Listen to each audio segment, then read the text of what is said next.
Hello students, आज हमारा topic है सीरीज़ आरएलसी सर्किट।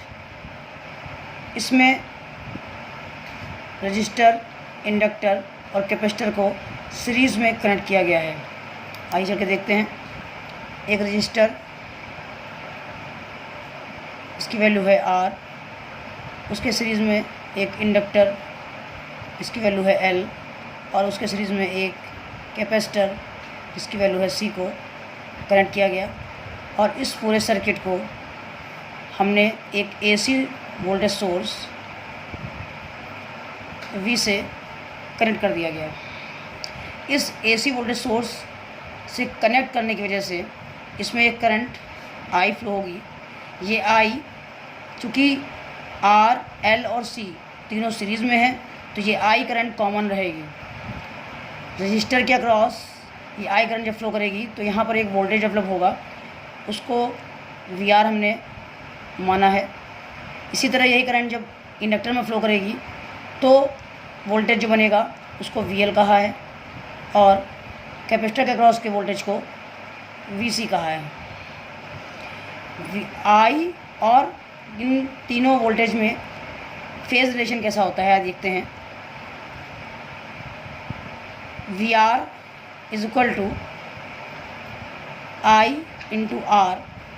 और ये I और R जब करंट जो होती है वो रजिस्टर से फ्लो करती है तो उसमें डेवलप जो वोल्टेज होता है दोनों एक ही फेज़ में होते हैं। देखिए मैंने फेज़ शो किया है। ऐसे ही जो VL होगा वो होगा I इंटू XL, जहाँ XL इस इंडक्टर का इंडक्टिव रिएक्टेंस है। और यहाँ पर जो वोल्टेज है वो करंट से क्या करेगा, करंट यहाँ पे लैग करती है 90 डिग्री, तो वोल्टेज जो है वो करंट से लीड करेगा। VC is equal to I into XC। और यहाँ पर जो वोल्टेज होगा वो करंट से लैग करेगा।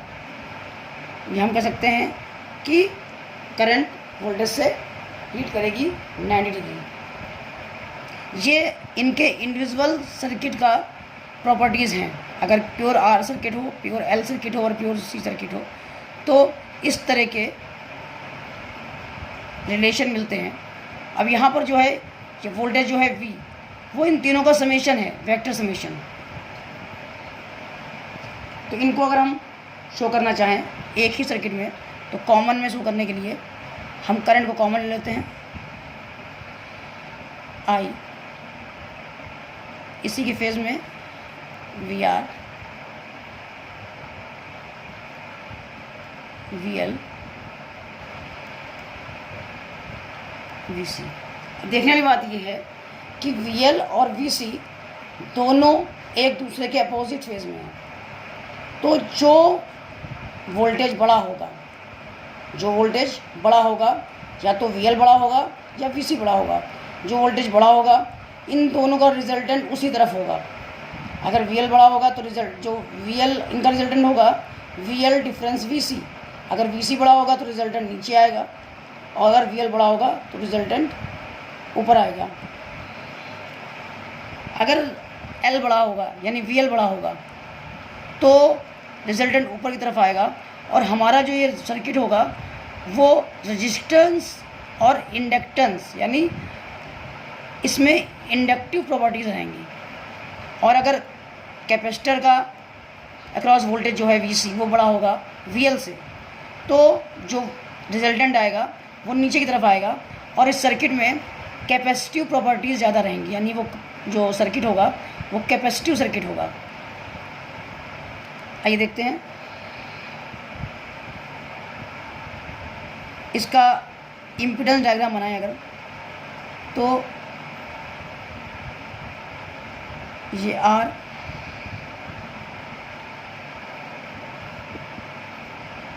ये XL, ये XC। Suppose case 1 XL is greater than XC. इस केस में क्या होगा, जो हमारा रिजल्टेंट आएगा आर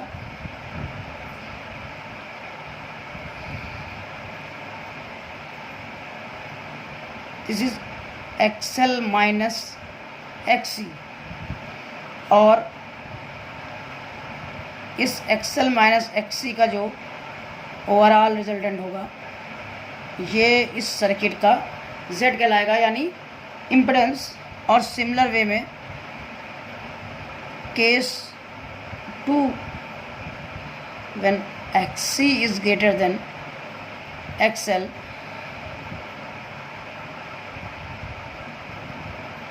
आर जो XL और XC का रिजल्टेंट आएगा वो XC की तरफ आएगा, यानी और जो ये R और XC का रिजल्टेंट होगा, sorry XC minus XL Z। यहाँ पर ये 5 डिग्री है, यहाँ पर रिजल्ट ये 5 डिग्री है। यहाँ पर जो 5 है वो पॉजिटिव है, क्योंकि एंटी क्लॉकवाइज हमारा रिजल्टेंट जो है वो पॉजिटिव डायरेक्शन में है, जो जेड का रिजल्टेंट है। और जो जेड है यहाँ पर है, जब एक्सी है तो 5 जो है वो निगेटिव है।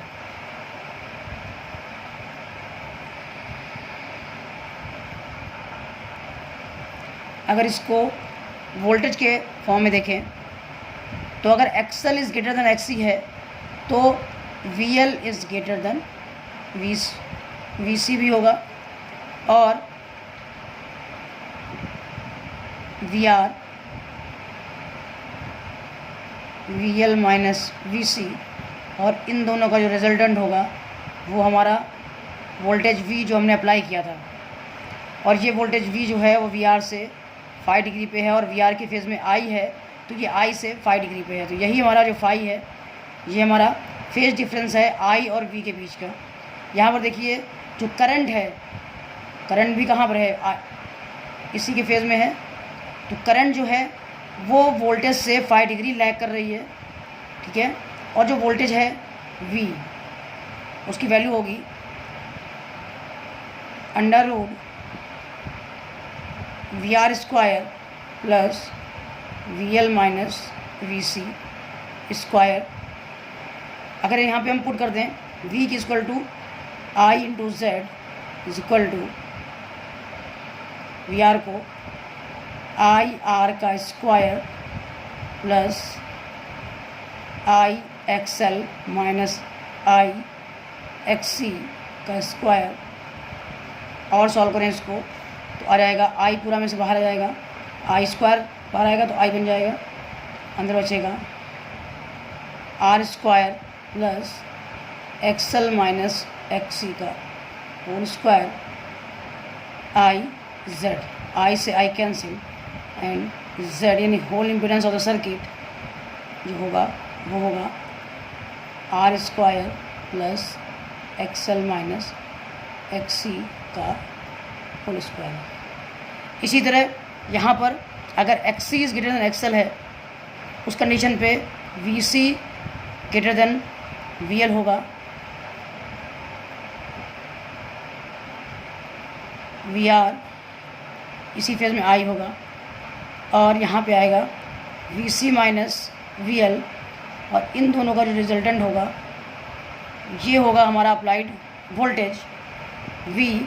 और यहाँ देखने वाली बात है कि जो ये 5 डिग्री है, करंट जो है वो वोल्टेज से 5 डिग्री लीड कर रही है, और same V is equal to Pythagoras theorem से निकालेंगे VR square plus VC minus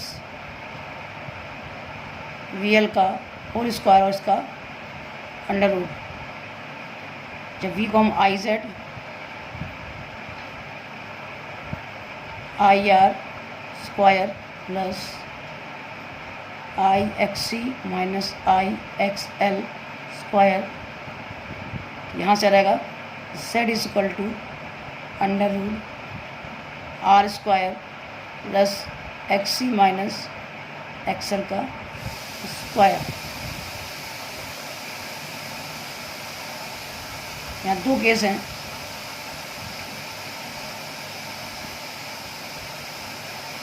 impedance की वैल्यू एक्सएल एक्सी का डिफरेंस, यहाँ एक्सी और एक्सएल का डिफरेंस, तो टोटल एक्सएल और एक्सी का डिफरेंस ही हमारा जेड आता है। जो भी बड़ा होगा उससे छोटा वाला घटा देंगे। अब बात करते हैं करंट और वोल्टेज के बीच के एंगल की। तो करंट और वोल्टेज के बीच एंगल फाई है, और 10 फाई निकालें तो हम देख सकते हैं इस, चाहे आप इसको देखिए चाहे इसको देखिए, 10 फाई निकालेंगे तो 10 phi is equal to XL minus XC upon R. यहाँ देखिए 10 phi is equal to XL minus XL upon R. तो कुल मिला के 10 फाई हमारा हो जाएगा XL difference XC upon R, और हम यहाँ पर एक्सएल डिफरेंस एक्सी को एक्स कह सकते हैं। इसको हम लोग बोलेंगे नेट रिएक्टेंस। नेट रिएक्टेंस है ये। यहाँ पर पावर फैक्टर हमारा होगा cos phi is equal to R upon Z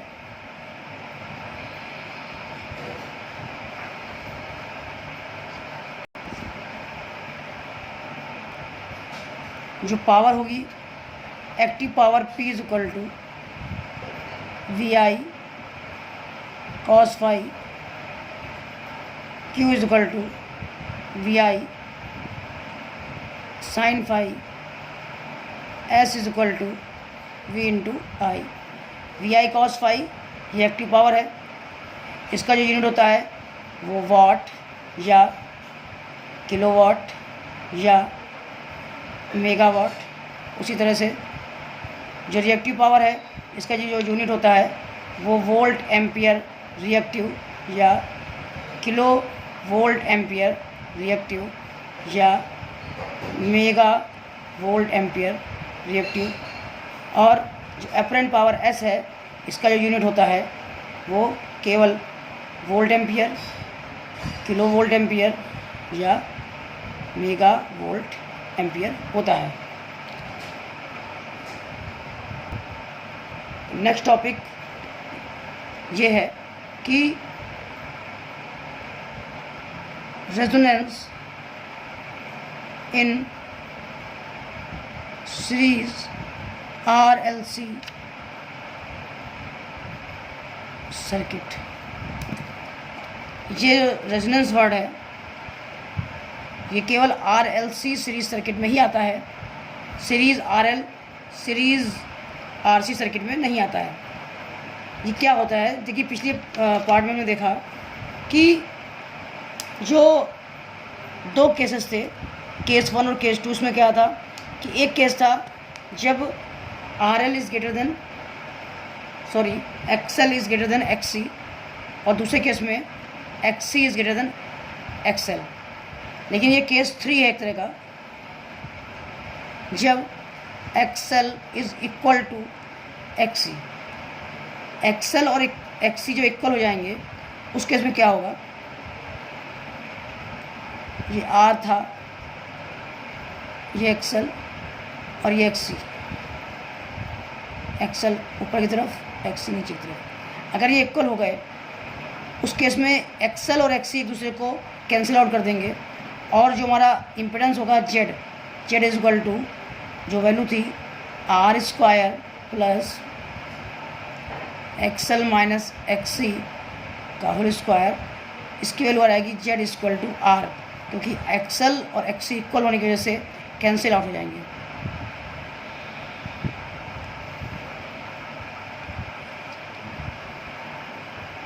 इसी समय पे जो वोल्टेज VR था और VL और VC, अगर XL और XC बराबर है तो VL is equal to VC भी होगा, और जो ओवरऑल वोल्टेज होगा हमारा V is equal to V R, यानी हमारा जो वोल्टेज होगा वो वी आर के बराबर होगा और हमारा जो सर्किट होगा, circuit become a pure resistive circuit, यानी हमारा जो सर्किट था जिसमें कि रजिस्टर, इंडक्टर और कैपेसिटर तीनों लगे हुए थे, वो अब प्योर रेजिस्टिव सर्किट बन जाएगा, जबकि इंडक्टर और कैपेसिटर अभी भी इसमें लगे हुए हैं, बट वो एक दूसरे के इफेक्ट को कैंसिल आउट कर रहे हैं। और ये होगा कब? चूँकि हम जानते हैं X L is equal to omega L and X C is equal to 1/ओमेगा सी। एक्सएल और एक्सी दोनों ही फ्रीक्वेंसी पर डिपेंड करते हैं। Omega is equal to 2πf into L और X C is equal to 1/2πf into C. Frequency पर depend होने के कारण इनकी वैल्यू कांस्टेंट नहीं रहती है,